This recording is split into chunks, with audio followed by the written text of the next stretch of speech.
okay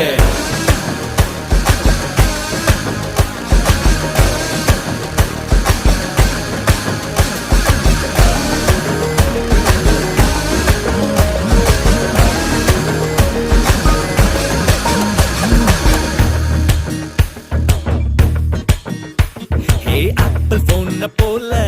கையில எடுக்கவா உன்னை அப்படியே டச் பண்ணி கொடுக்கவா